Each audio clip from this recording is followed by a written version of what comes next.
Darkcast Network. Welcome to the dark side of podcasts.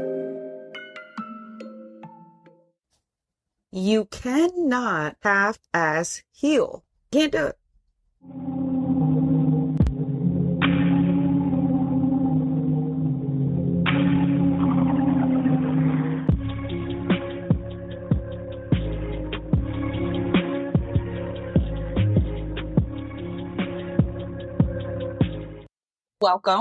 Welcome back to Crime Over Cocktails. I'm Tiffany, your host, and today I'm here with my guest, June. Hey, how are you doing? I'm very good. How are you? Doing good. Very good. So what brings you to Crime Over Cocktails? I am here to basically tell my story, my trauma story, and the biggest trauma that I had in my life and how I actually got through it. Sorry that you had to go through trauma, but you're doing amazing things now. So where does this journey begin? So back in 2009, I decided that it was time for me to have a child. I was the woman that felt like business was the career-driven businesswoman was the thing for me. And it just, my grandfather died and a whole bunch of things happened. And it was like, you know what? I want to have kids. So in 2009, I decided I was going to have a child, which was my son, Caleb. As we ended towards the end of the pregnancy, about 5 weeks before I was having him, I started having bad complications with it. I had the high blood pressure, the diabetes. I started having all the complications that you sometimes have. I had to go for basically, it's like an ultrasound where they check the baby and everything like that, make sure that it's going all right, did the stress test, and they sent me home that night. Well, when they sent me home that night, I was tired. I ended up going and falling asleep. And when I woke up, I was bleeding everywhere. And so fast forward to that nightmarish night, I ended up having my son, but I had a complete placental abruption. And for anybody that doesn't know what that is, when you have a complete placental abruption, baby tears away from your wall and they're not breathing. So Caleb had a bunch of problems. He was a special needs child. He had microcephaly, a seizure disorder. He couldn't eat, and so he had a feeding tube. Just a whole bunch of things that went on with that. And so the doctors then they said, if he lives within 24 hours, then he's going to live for a while, but one day he's going to fall asleep and he's not going to wake up. And for some reason, for me, I had in my mind 10 years. That was just the number that I had. Fast forward to 2012, my ex-husband and I were living basically our normal life. And our normal life consisted of, Caleb and taking care of Caleb, giving his medications, taking him to his special needs daycare, just all these things as a special needs parent. The day before the night, my ex-husband actually took him to all his appointments down in Gainesville, Florida at Shands. And he had come back and situations happened that he ended up going to my parents' house and seeing my parents. And then we came home and Caleb was tired from that night. So he went to sleep. And for anybody that has a special needs child will understand, you kind of take shifts because a lot of times special needs kids will wake up several times during the middle of the night. Plus he had to continuously get fed. So we would have to wake up and change out his feeding tube. So my ex-husband was on what we called it shift work, and he was on that night, and I woke up to him screaming. In March 20th of 2012, I woke up to him screaming. And I kind of ran down the stairs a little bit, and I was like, "What's wrong?" And he's like, "Caleb's not breathing." And, I guess my mind was trying to catch up with what he was telling me because I asked him, I said, "Are you joking?" And he said, "No, I'm serious." And I ran down the stairs, dialed 911, and here we dial 911 and don't talk, police come on me way. So I dialed 911, I threw the phone down, I ran into his room, I started CPR on Caleb, and I had Brian was my ex-husband's name. I had him go talk to 911, and he went and talked to 911, and I did CPR on Caleb until the paramedics arrived, and the paramedics took him to the hospital. And when we finally got to the hospital, because there's a whole story behind that. But when we finally got to the hospital, the chaplain and obviously the doctor came in and told us that Caleb did not survive, that they did everything they could and he passed away. And obviously Caleb he was like 2 years old, 3 months, and some days old at the time. And that's kind of what started the biggest trauma in my life. The biggest thing that I have to work through, and the biggest thing that I totally believe is the biggest trauma I'm ever going to have to deal with. So, I mean, I guess I always look at it as a good thing because I've already lived. I used to have an affirmation and I sometimes still say it, but I used to have an affirmation that I used to say all the time. I've already lived my worst day, so every day after that is going to be better than that day was.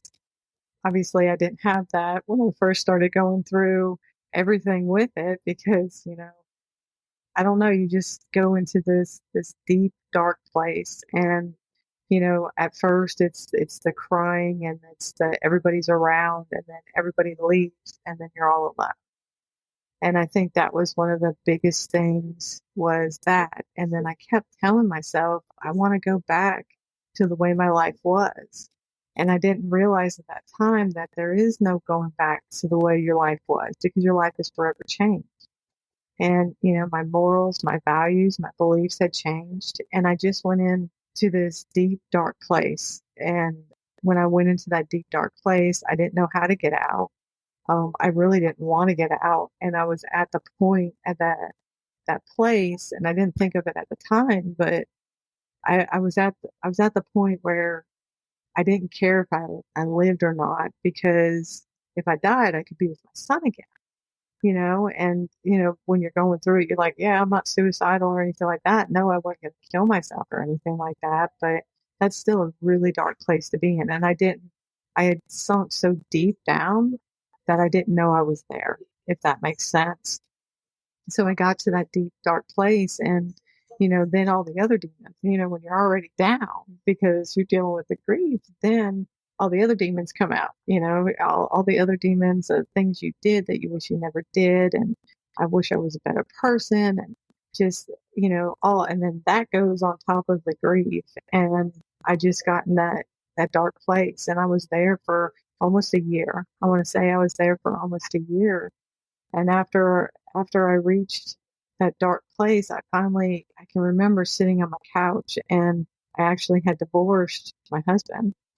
And I think there's a whole mixture of things there, but I think I wanted to disassociate from anything that had to deal with Caleb, minus my parents, because my parents were there the whole time. And I just wanted to disassociate with it. I didn't want to think about it. I didn't want to feel it. I did that for a long time, and I did that by throwing myself into work. I graduated with my bachelor's degree. When Caleb died, I was in my last week of my last class with my last paper of my bachelor's degree. So I ended up graduating. I got an extension. I ended up graduating with my bachelor's degree, but I got to that place where I didn't want to feel anything. So what I ended up doing was I threw myself into work, and I decided I was going to take a master's degree in forensic psychology, which was great. I'm glad I did, because I think that really helped when I was learning about the mind and the way the mind is and everything like that. It was really interesting to me, and it's still interesting to me today. But I can remember sitting on my couch I had a little miniature dachshund at the time, and she had been around. Yeah, she's probably 15 years old by then. She lived forever too. But I can remember sitting on the couch with her and just being alone in my house, this big house, by myself, and being alone and thinking to myself that I can't stay here forever. I'm 31 years old, because I was only 31. Well, I was over 31 at that time. When Caleb died, I was 31. I was 32. And I was like, I can't live like this for the rest of my life. I got to do something. And that's where I decided I was going to figure out what it meant to heal, because everybody says, oh, well, you'll heal. And I'm like, well, what does that mean? Like, how do you heal from losing your child?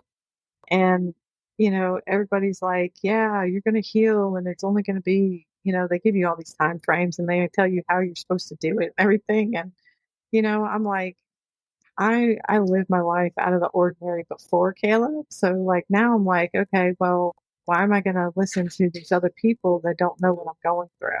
And I'm an introvert at heart. So the whole group counseling and telling a stranger my deepest, darkest secrets and what I was thinking was just not for me.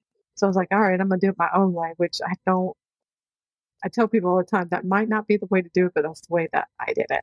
And I just started learning about the mind and, that for me, it was learning that my life was never going to be back the way it used to be. There is no such thing as that because everything changes. It changes you, and any kind of trauma changes you. But obviously, for me, it was my child loss and learning that who am I?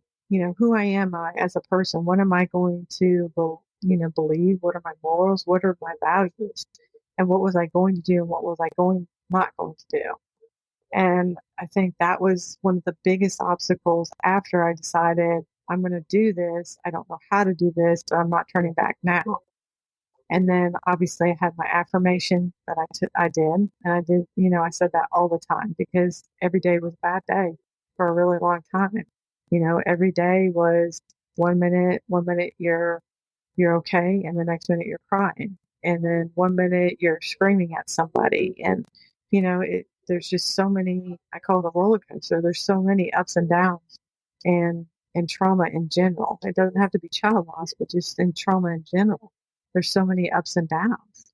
And no two journeys look the same. So for someone to be like, oh, it should take like 23 minutes and 45 seconds, like, no, that's not how it works. Yeah, it didn't. That was. I think that's my biggest thing is like, how can you tell me you don't know, and I think even though I've lost a child and I know many women that have lost children are still, our journey is still different. Yeah, we all lost children. We all know that it's very emotional, but our journey is still going to be somewhat different. Obviously, the way our children pass is different, and then how we mourn the loss. And I think that has a lot to do with your personality as well.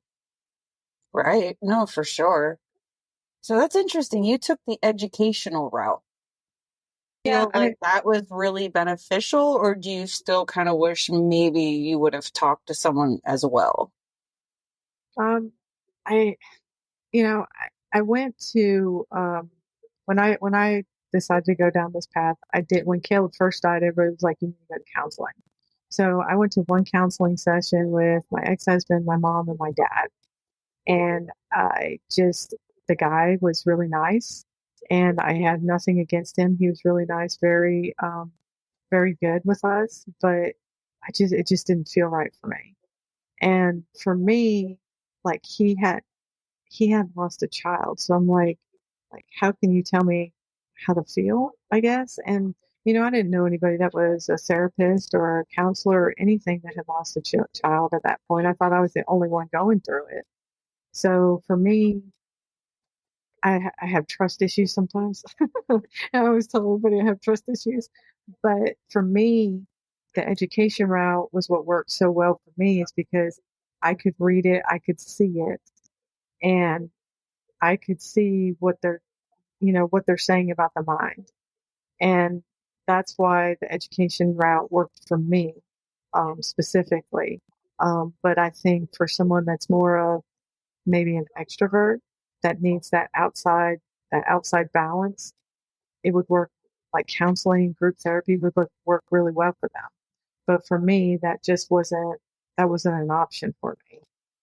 Right. And I mean, it's your own interpretation of what you're reading, how you want to add it to your life and how you want to take it. It's not people trying to shove stuff down your throat. You read it, you dissect it, and you take it as it is. Yeah, and you know, my interpretation of it and everybody's interpretation of anything is can be different. You can have 20 interpretations of just the way someone talks. Um, and for me, it was taking what I was reading and then putting it into action. And it was anything from, I mean, I've read so many books, I've watched so much stuff, because YouTube and books are, so much knowledge is out there and it's at our fingertips now. And for me, it was reading it and then saying, that just doesn't seem right. I need to check the facts on that. Or it was, you know what, I'm going to try that. And it was just, I think any kind of trauma is a trial and error. What works for you might not work for somebody else. Like for me, I love I loved it before and I loved it after. I love practical jokes. I love those YouTube videos where the Bushman where they're jumping out and scaring people and like Halloween pranks and just things like that. I love that.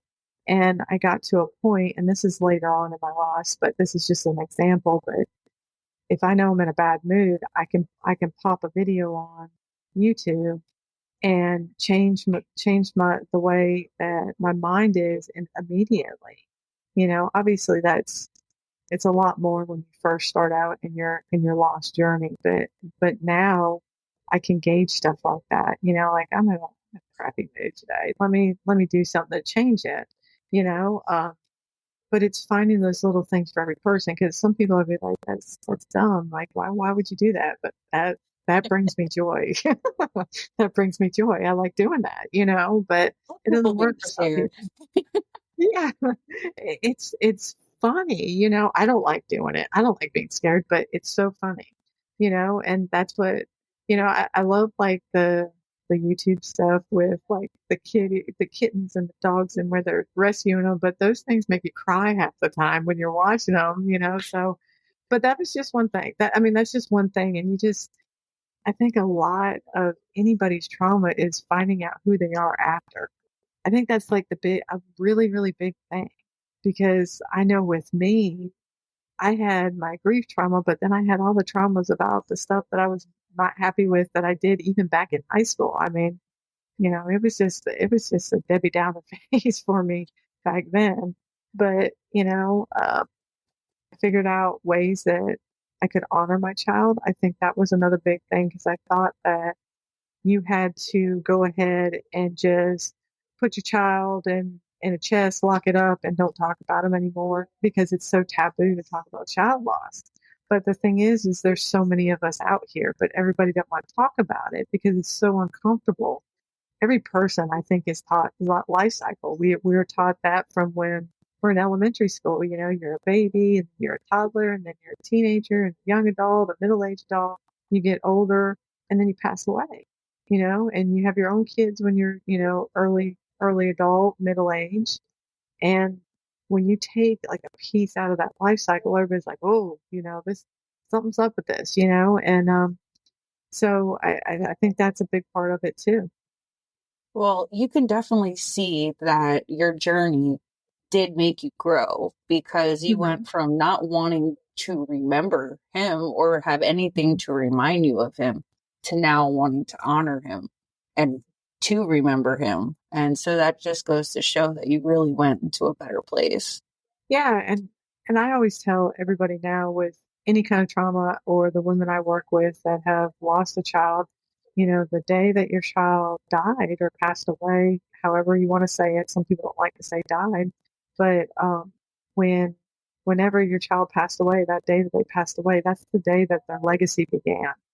And the only way their legacy is going to live on is through you, through doing whatever you do to honor your child. And, I have a daughter now, and she's never met her brother Caleb, but she knows all about him, and, I wrote a book and I told his story, and I talk about him regularly with my new husband.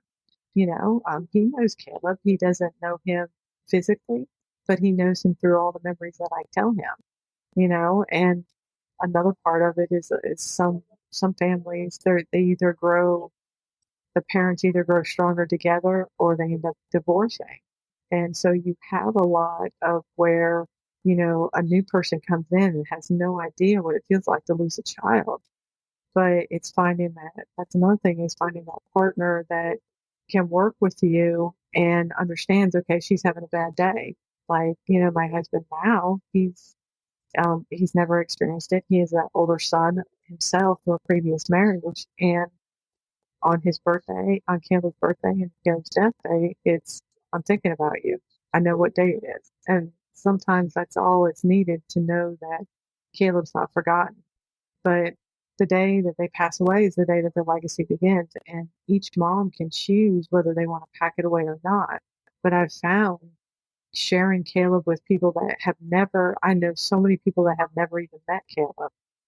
A lot of people now that I associate with every day have never met him. But he lives on through my stories. He lives on through me honoring him and carrying on his legacy because his life did matter, even though, you know, he was only 2.5 when he died. Shouldn't matter, even if, it was right after birth. It's, you were attached, you loved him, and it's hard losing a person. I mean, it's hard losing a pet. You know what I mean? Like, that's Oh, a yeah. whole. Oh, yeah. So, Hmm. I have not dealt with that, fortunately, but I think it takes a lot of self control and self exploration to really be able to come out of that dark spot. And I It, think that you should be very proud of yourself that you were able to do that. yeah, I downplay it a lot. And I'm just like, and then like recently with, with the other achievements I've done, they're like, you did this. And I'm like, yeah, I play it off like, yeah, I was bored. I figured I had some time. So wrote a book or, I started doing something else or whatever I'm doing at the time. But it does take that first initial truthfully mind, I'm going to do this and never looking back after that. It's really, really hard to do. And it took me a whole year to do it. It wasn't like, yeah, the day that he passed away, I was like, let's do it. No, it took me a year of being in that spot before I was like, I'm just going to do it, and you hear other stories. Obviously, I'm talking about child loss, but you hear other stories of traumas where they decided, I wasn't going to let it beat me. You hear alcoholism, drug addiction. You hear them all the time that they just made that decision that day that that's it. No matter how much I'm going to struggle, I'm still going to do this. And it goes the same for child loss because I mean it was a blow because he was my only child. I mean, and he was special needs, so it's me and him. That's what I always used to tell him. It's me and you. We live for each other, and here I am, 2023, and he's not here with me. So it really does take that push. And I always say you can't half-ass it. You can't go in and just, yeah, I think I'm going to do it. You just got to do it. That's anything in life though. You have to, if you're going to do it, you're going to do it. Rip the band-aid off. So Hmm. they say. Yeah. And it hurts. I mean, I'm not going to say that it's easy to do because Lord knows it's not. And I always tell my husband, if something ever did happen to my daughter, I don't know if I could do that again because it's the toughest thing that I have ever had to do, and I believe that I'll ever do in my life. But it also works for me too because now I have this mindset that you know what, I can, if I can do that, I can do anything. And whether that's the truth or not, that's what I believe. Um, and yeah, that's kind of what I believe is that I can do anything if I can do that. At least it's a And positive mindset. yeah, yeah, and I mean, and that goes for anything though. You know what I mean? Like we go through so much stuff in our life, and I don't rank trauma because trauma to me is my child loss. Obviously, that's the worst trauma that ever been through. But trauma for someone could be that divorce. Trauma for someone could be losing that job that they thought, or did not getting that job that they thought was their best. It's the biggest trauma with them, and it's what affects them on a daily basis. It's what affects their mindset. My trauma is not everybody else's trauma, and everybody else's trauma is not mine. But stop saying, oh, well, I should not worry about my trauma because this woman right here talking on this podcast has lost her child. She lost her child in 2012 because it's not the same. It's trauma. If it's bothering you, if it's putting you in that dark place, then it is important and it is a big, huge thing. And you have to work at it if you want to grow. I see it a lot with my friends that haven't lost children. They're like, "Oh, well, I don't want you to hear my trauma, or my drama going on. You got more stuff that's happened that's worse." It doesn't matter. I still want to hear it because that's bothering you and you're my friend, and I see it a lot too with women. So with child loss, they only, when you're looking at statistics, they say from 24 weeks to 25 years old, if you lose a child, then you've lost a child, and then you have a statistic, you fit in the statistic. But what about all the women that lost the child before then, that were only 5 weeks, 6 weeks? That still was a baby. That was still them making goals and making plans for the future for their child, and that dream is gone. And then obviously kids that are, over the age of 25, they're still your kids. If I'm 70 and my child's 60 and he passes away, that still matters. That's still child loss. So I see a lot with the child loss thing that, oh, I was only 8 weeks pregnant. You were 2 months into child loss. You know what I mean? You were 2 months into your pregnancy. That was a child. And I know you had dreams and expectations for that child. I see it a lot with that, and I see it a lot with trauma, is people trying to rank trauma. And it's not ranking trauma. If it's bothering you, it's a trauma, and you need you need to take that step to move forward in that trauma. And I always say rebuild your life, because I don't believe, like I said earlier, I don't believe you heal. I believe you learn how to deal with it. But rebuilding your life, making that step to rebuild your life, no matter what that trauma is, that's absolutely the most important thing you can imagine. Absolutely. You have to. You have to move forward. If not, you become an empty soul. You're just there. Your presence is there, but you're not Mhm. living. Yeah. Obviously, I was still young. I mean, and I still think I'm young. I don't think I'm elder yet, but I was so young then. I had just passed my 20s, getting into my 30s when this happened. And I can remember thinking 30, 40, 50 years, I'm going to live like this. This last year that I've been living, I'm supposed to live like this. And I think that was another push for me too, because I was like, I can't, this is only year one. There is absolutely no way I can live another 20, 30, and 40 years like this. And even And it though, ages you. yeah, oh yeah, I have aged plenty, since then. It does age you. You feel, I always tell everybody, I was like, yeah, I'm in my 40s, but I feel like I'm 90, just because it's exhausting, and all that stuff that you're keeping in too, that wears you out, that tears you down, that makes you tired, that makes you feel awful, makes you feel sick. You can make yourself feel sick. It's just a lot keeping all that stuff inside. Oh, for sure. I mean, a lot of it has to do with your mindset. If you put on a happy face and you tell yourself that you're happy, you are going to attract happiness. But if you think, life sucks, nothing's good, my job sucks, my car sucks, guess what? Your life is going to suck. Oh yeah. And like affirmations, like I don't think like a lot of people understand affirmations. So basically you're telling yourself something. And whether you believe it or not, basically when you tell your brain something over and over and over again, whether you speak it, think it, whatever you're doing, all those negative in your subconscious, you're changing the mindset. And that's what an affirmation is for. That you're saying something over and over again basically until you believe it, and you're trying to change your mindset. And just like with my affirmation, I've already lived my worst day. Every day after that, it's gonna be better than that day was. I didn't believe that when I started.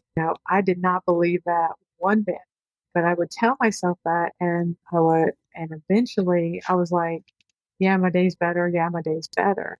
But I can still remember being back during that time when I worked with a bunch of jokesters back then. And I still work with jokesters, but I worked with a bunch of them back then. I can remember them trying to make me laugh. And when they were trying to make me laugh, I remember giggling a little bit and thinking, oh my God, should I be smiling? Should I be laughing? My child just died. This is crazy. Your mind will play extreme tricks on you. And it's crazy how your mind is. Did it make you feel guilty that you were laughing? Oh yeah, it totally did because like to me, and I think this is one thing that a lot of people go through, like how long is it supposed to take for me to heal? If I'm not healed in say 3 months, is something wrong with me? When am I allowed to laugh again? When am I? Because at the time when it first happened, I wasn't even eating. So when am I supposed to eat again? When am I supposed to want to feel like doing something? And then when those times do happen, you feel guilty. You feel like, why should I be laughing? Why should I be smiling? Why should I feel happy? Because my child's gone. Like, how do and it was back at that point where it's like, how do you come back from that? Like, there's no coming back from that. The more and more that I went through my child loss, I kept telling myself, it's okay. It's okay. But yeah, you feel, especially at first, you feel so guilty. I can remember where I was sitting the first time I laughed after my child passed away. And I can remember thinking, God, should I be laughing right now? The sad part about it is like your friends, you don't know what to feel, what to do, you don't know if it's right or wrong, but all your friends are trying to do is get you back to the person you were. And they're trying to get you back to that person. They don't understand that you're not that person anymore, that it's going to change who you are. So, they're trying to make you happy and be happy because they want to see you because you're their friend happy. So, I mean, it's a big back and forth with child loss, I feel. Yeah, it's a tug on yourself. But one thing that I usually tell people, when you do lose person, a friend, child, is that person wouldn't want you to not live your life anymore. That person doesn't want you to cry every day. That's not what they want to happen to you. Yeah. And so you have to still live your life, or because if not, it's almost like you went with them. Mm-hmm. I think that kind of on the lines with that, goodness gracious, people don't like this saying, but everything happens for a reason. And that's one thing that I mention in my book is everything happens for a reason. That saying was put out. That doesn't mean that everything that happens is going to be grand and everything that happens is supposed to be a fairy tale. That doesn't mean that. But everything that happens to you in your life makes you who you are and helps you find your purpose. I would not be doing this podcast right now. I would not be helping these women that I love helping on a daily basis. I wouldn't be an author. There's so many things I wouldn't be if it wasn't for that experience. And I also look at, I wouldn't have my husband. I wouldn't have my daughter that I think changed my life. I think she was a big part of changing my life. And I wouldn't have what I have now if it didn't happen. If I could go back and do it all over again, I would still have my child knowing that I was going to have a complete placental abruption and almost passed. He's going to die at 2. I still would do it again because knowing him for the 2 years and 3 months that I did was the most amazing thing. I mean, he taught me how to be a mom. And I always say that he taught me how to be a mom. And then my daughter taught me how to actually live again. And I always say that with the both of them, and I would do it all over again. Does it suck? That's like the only thing that I could think of when I first lost my child. They're like, "How do you feel?" And I'm like, "It sucks." Like there is no other word but that. So yeah, it's awful, and I don't wish anybody to go through it, but it did happen because it did happen, and I truly believe it happened for a reason. It's chapters in my story that I would rather not read again, but they're there and they're part of who made me who I am today. Right.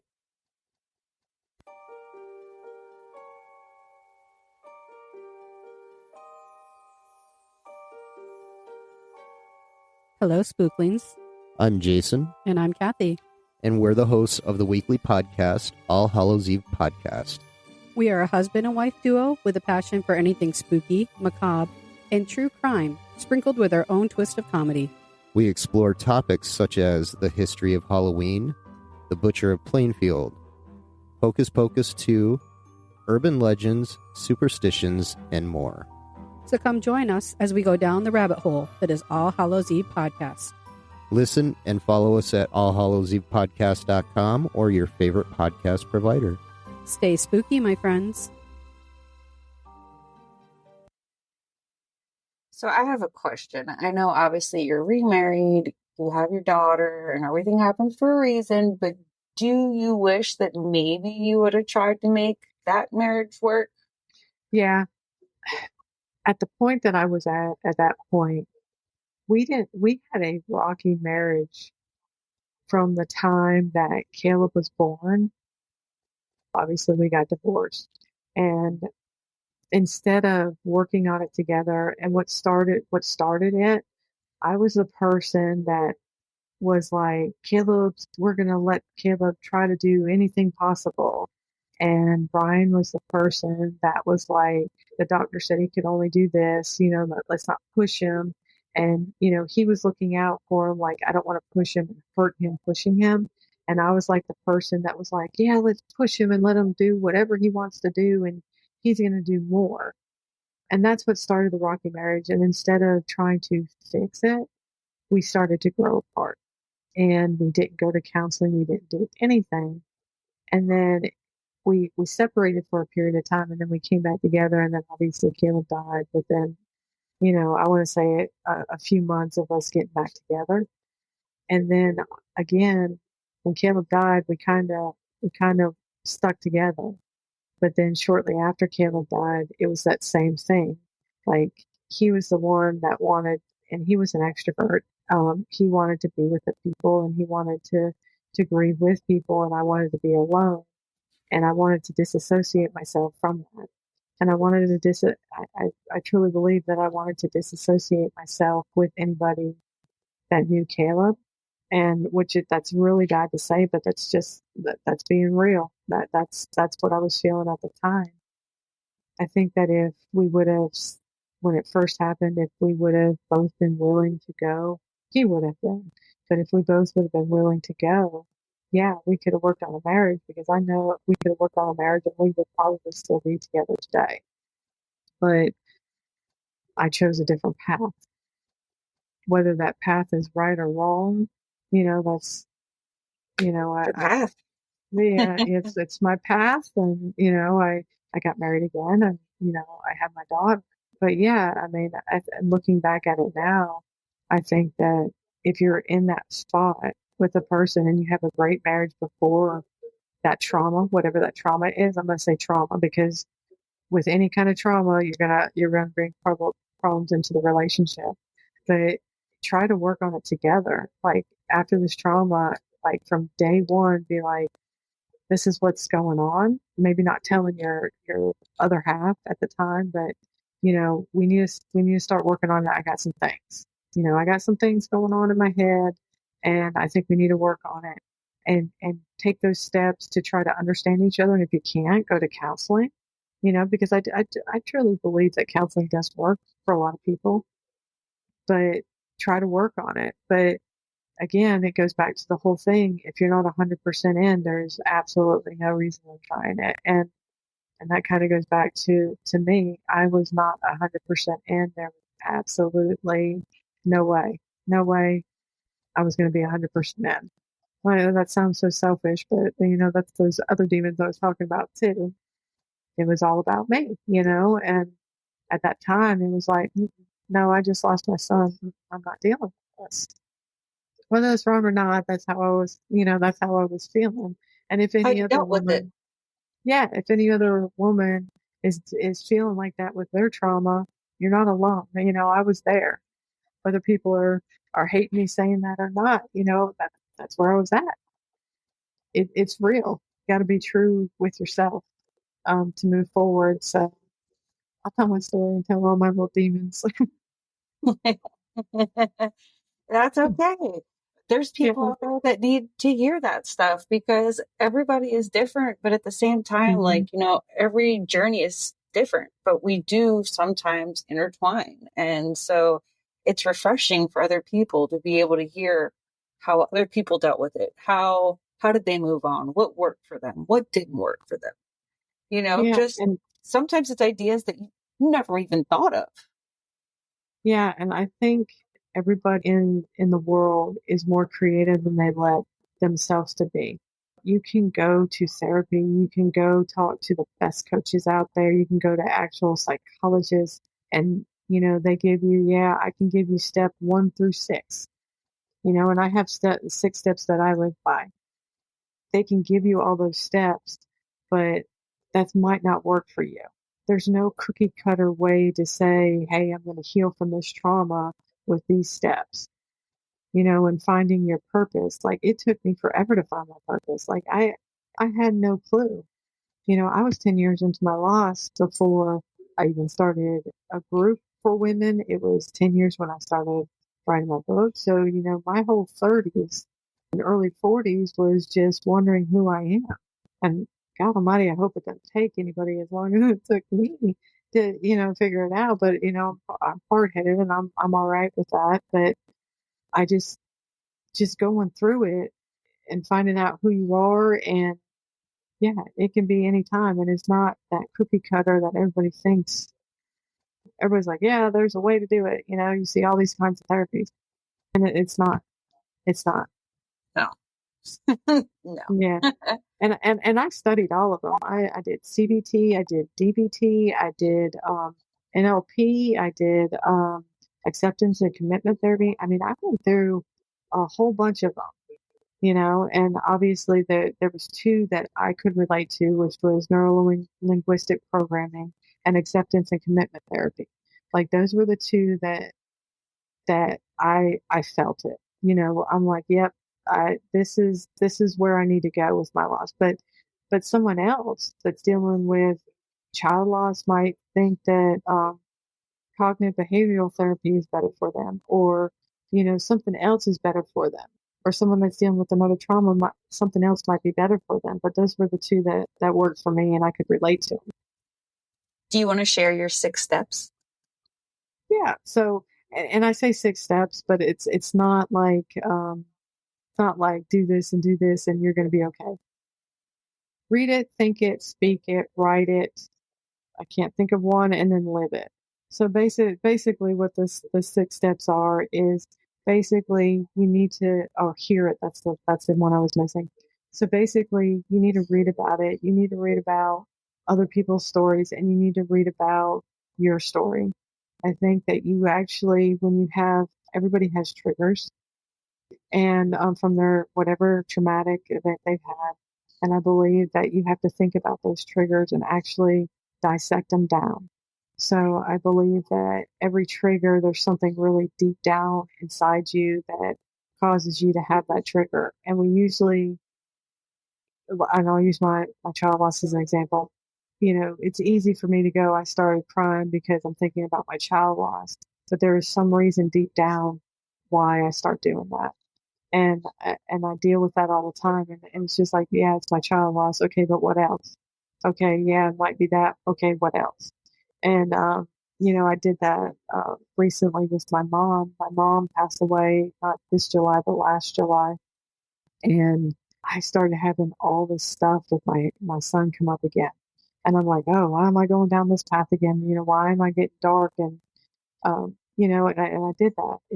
I sat up like, what is it? It's my child lost, my mom died. Okay, it's something more than that. Okay, my mom was there for his birth, and my mom watched him, and my mom's a family member, and I kept going, and I finally got down to it. Is my trigger? I was feeling this way about my son because my mom was one of the only people that I associated with on a daily basis that actually knew my son as a person, not as the stories I tell when I honor him. It was a So bond. yeah, it was something deep down, but that's what I'm talking about when I'm saying think it. You have to think about why you're feeling the way you are. You need to write it. I truly believe in journaling, and not that steps like the soul thing that's going to help you, but I believe that writing down what you're thinking at the time, it does 2 things for you. It lets you get it out of your head, what you're thinking, that you may not want to tell somebody. But what it also does for you is when you're having those bad days, you can go back and read those times and say, you know what, I think that I'm slacking and I'm down in that deep place again, but no, I'm not. I'm not there again. So I believe in write it. I believe you have to speak it. I believe that you have to honor. Like for me, I honor my child every day. I believe that you have to speak about them. I think you have to talk about them. I think that you need to keep their legacy alive because that's what keeps me going every day. Because my child, yeah, he's not physically here with me, but I honor him every day, and he has a legacy, and and gives me purpose.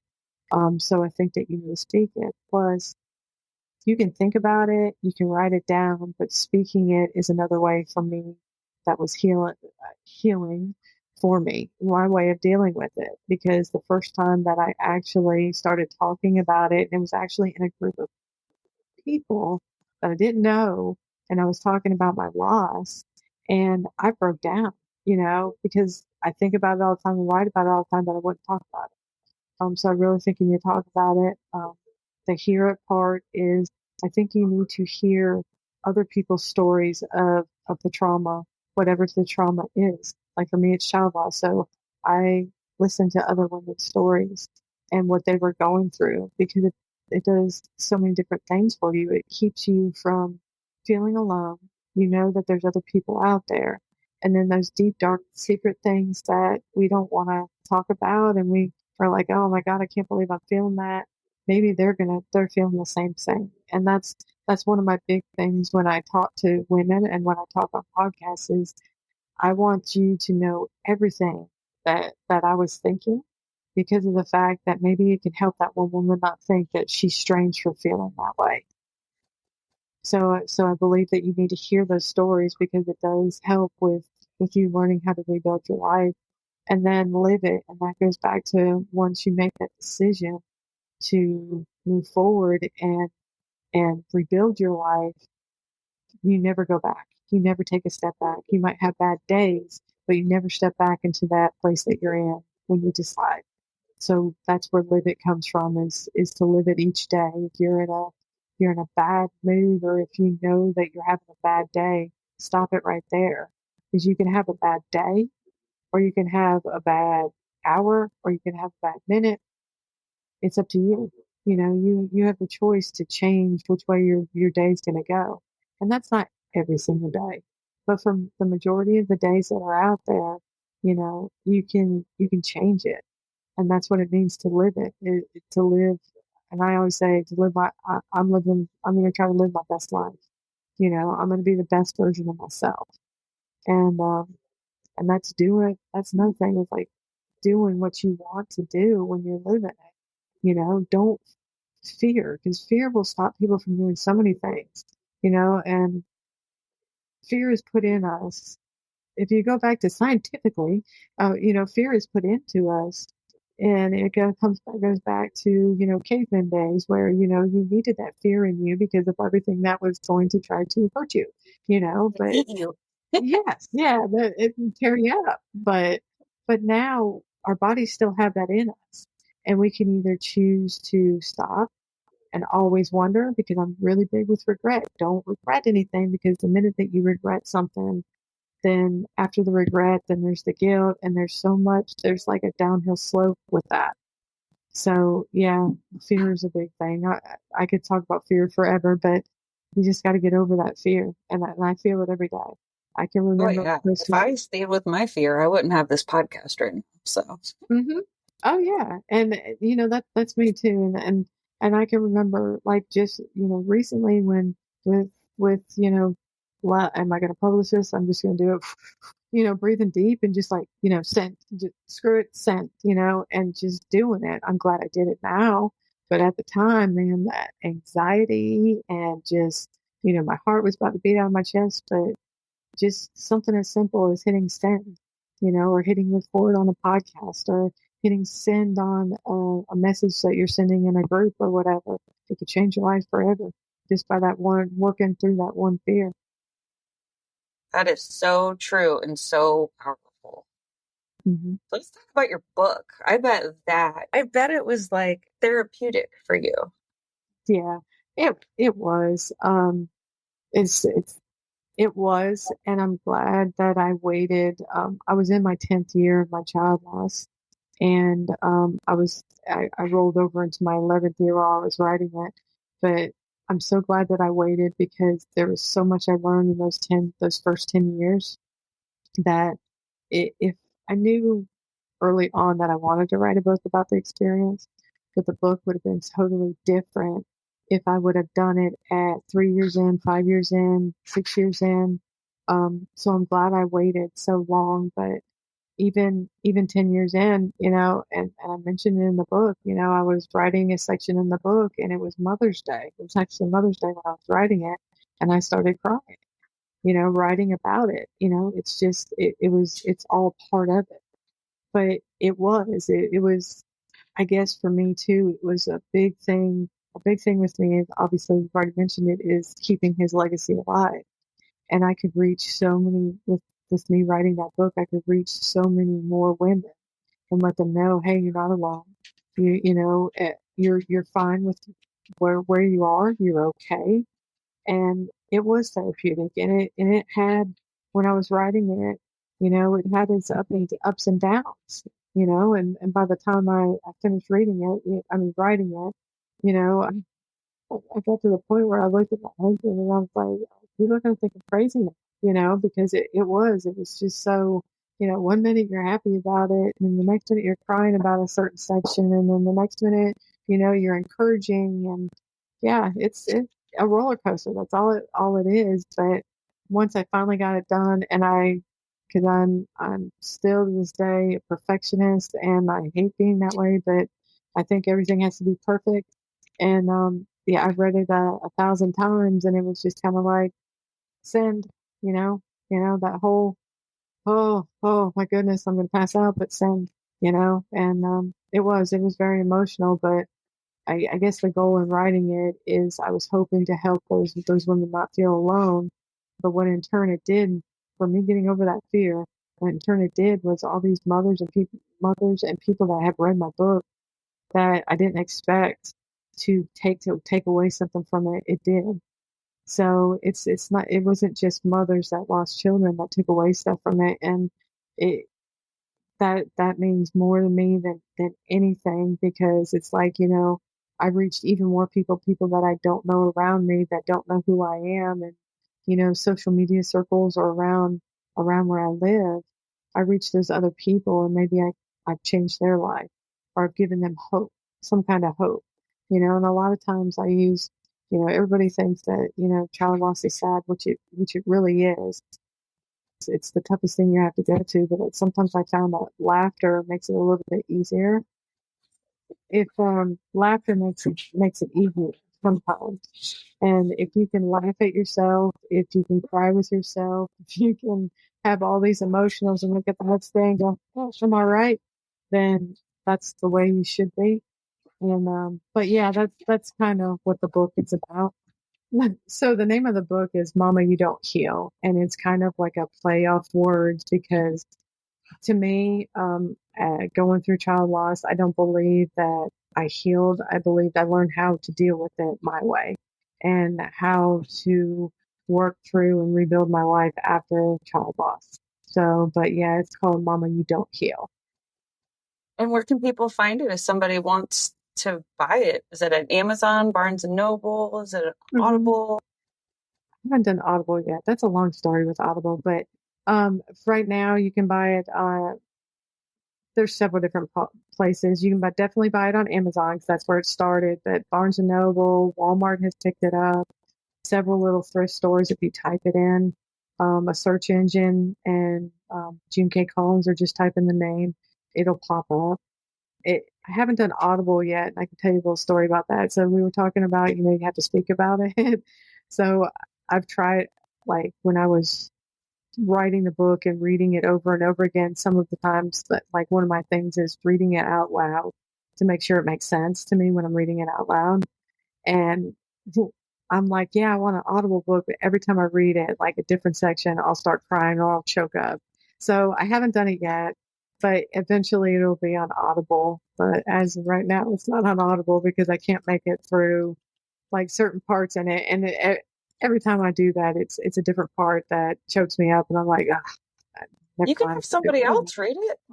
Yeah, and I've thought about that too, but then I'm like, are they going to read it the way that I was trying to put it forward in the book? But yeah, so and that's a control thing right there, and a perfectionist thing. But I get it. and I'm okay. I'm okay with it, you know. But yeah. So every time I've done it so far, it hasn't happened yet. Well, I think that, you've come a long way and you have a lot to be happy and proud of. And he's still with you in spirit. And now you have your daughter and, Mm-hmm. New beginnings. Keep it moving, but always keep them right there. Yeah. Oh yeah. And he is, and his legacy will always be with me. It always will be. Very good. Is there anything else you wanted to share? No. I guess the biggest thing for anybody that's listening to this podcast that's going through some kind of trauma, whatever your trauma is that it is doable. It is doable to get over it. Just take that first step that I want to do this and never look back. I think that's the biggest thing you can do. And then once you do that step, find out who you are in that moment. It might change in the future, but figure out who you are in that moment, because it's probably not that same person before that trauma. Yeah, no, you're never the same. That person's Mhm. gone. But hopefully you come out brighter on the other side. Well, I mean, I think you grow. I think you definitely grow. Yeah, me too. Thank you so much for sharing your story. Yeah, thank you for having me. I've Of enjoyed this. course. I appreciate you. Yeah, not a problem. All links will be in the bottom of the show notes, as always. I want to thank you guys so much for listening. Seriously, it means a lot to me. And if you know anyone who can benefit off of this episode, please share it with them. It's important for people who lose a child to realize that there are other people out there who do feel their pain. All right, you guys, we'll talk crime another time. Bye.